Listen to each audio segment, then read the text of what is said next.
Welcome. If you want to change lock method in your OPPO A91, for the first you have to go for settings, and right now we have to find the fingerprint face and the password section. Let's set the lock screen password, click on turn on, and right now we can set the password. Mine will be 1 2 3 4 5 and 6. Tap on the use, confirm, and it's done.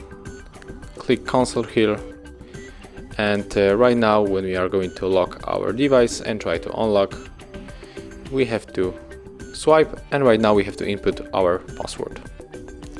Thank you guys for watching. Leave thumbs ups, comments and subscribe to our channel.